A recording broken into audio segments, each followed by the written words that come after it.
Shadows Awakening followed the mantra that imitation is the sincerest form of flattery. You can spot its inspirations from a mile off, right down to some of the locales and interface similarities, but providing you can separate it from Diablo, there's definitely fun to be had. While certainly not innovative and suffering some noticeable technical issues in the late game, those who can weather these issues will uncover some positives underneath. With a few unique quirks, lots of content to explore, and some narrative strengths, there's perhaps more to this one than meets the eye.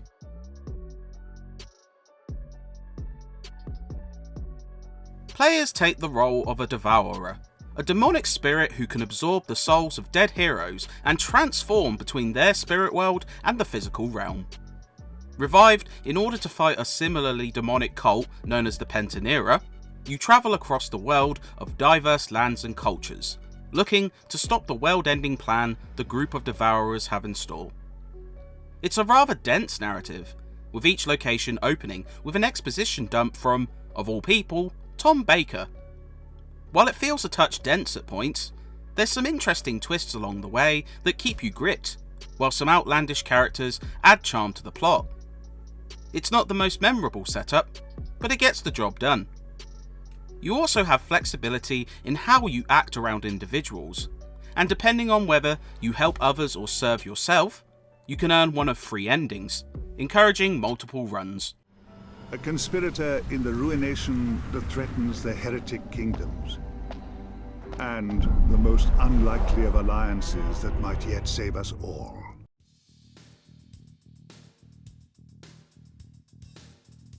Shadows Awakening is a top-down action RPG, following in the same mould as Diablo.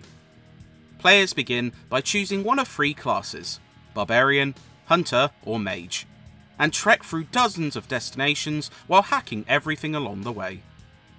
Combat features 1 primary attack, along with 3 special actions which can be unlocked and upgraded using skill points. Leveling up also allows you to increase core stats, and at certain milestones apply permanent buffs to the characters. And of course, the main appeal is finding loot to add to your warriors to strengthen them further. Questing follows a few key templates, including hunting down items through monster-infested dungeons, finding and killing a boss, and performing favours for several NPCs you meet. There's a huge density of locations to explore, ranging from sandy marketplaces to a night-tinted oasis, and they are filled with a lot of side content. You can expect to spend a few dozen hours ticking missions off your checklist, and even the main quest alone is quite meaty. Several difficulties are available, which add quite a dose of challenge, and Old School mode removes quest markers for a more explorative experience.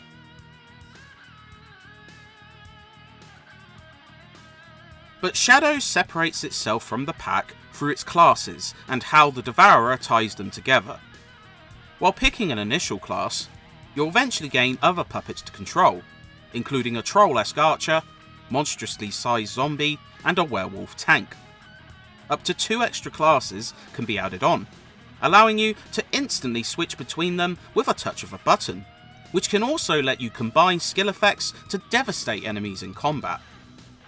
This is already quite interesting, but the Devourer's presence is even more intriguing. It can be best compared to something like Soul Reaver, where switching to the Devourer also transports you to the plane of shadows. This not only tints the world with a dark hue, but adds unique enemy spirits to combat and changes the environment.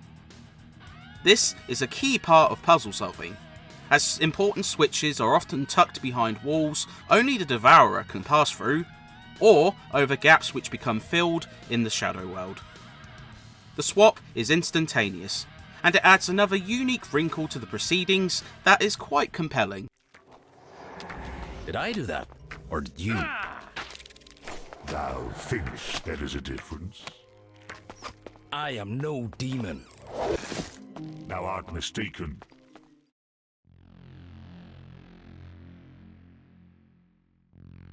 Unfortunately, once Shadows Awakening begins to build steam, technical issues weigh the game down. Once you reach a certain point in the game, Simple actions such as swapping out party members can take dozens of seconds to load, changing between classes can cause the game to freeze temporarily, and even a simple action such as entering the equipment menu can outright crash the game. It's a real shame, because the autosaves aren't quite generous enough to avoid a loss of progress when these issues occur, though you can manually save your game too. Throw in other bugs, such as the minimap resetting on an explored area and performance problems, and it all puts a dampener on the game, which is a shame considering how much of it there is.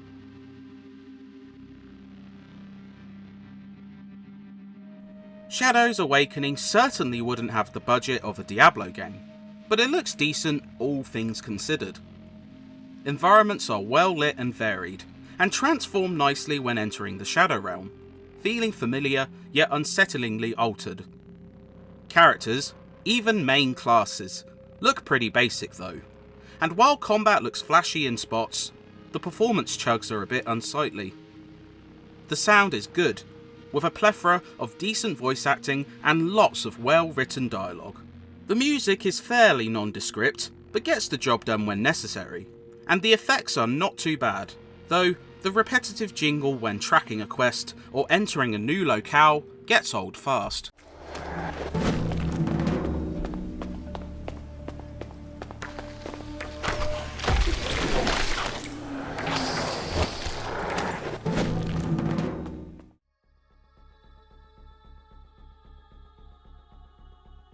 Shadows Awakening is a decent effort, one which you couldn't call original, but you can say is fun. It offers a plethora of hacking and slashing, a barrel's worth of quests, and some interesting mechanics that are sadly undercut by increasingly noticeable bugs as you progress through the game. But those wanting a Diablo alternative and are willing to bear these flaws and a less impressive presentation can find a lengthy, well-told quest to trek through. Once it gets its demonic tendrils into you, it proves hard to put down, like the best of its class. As for you, barbarian, do not call me that. I will call you what I choose, and you will tell me what I want, or die.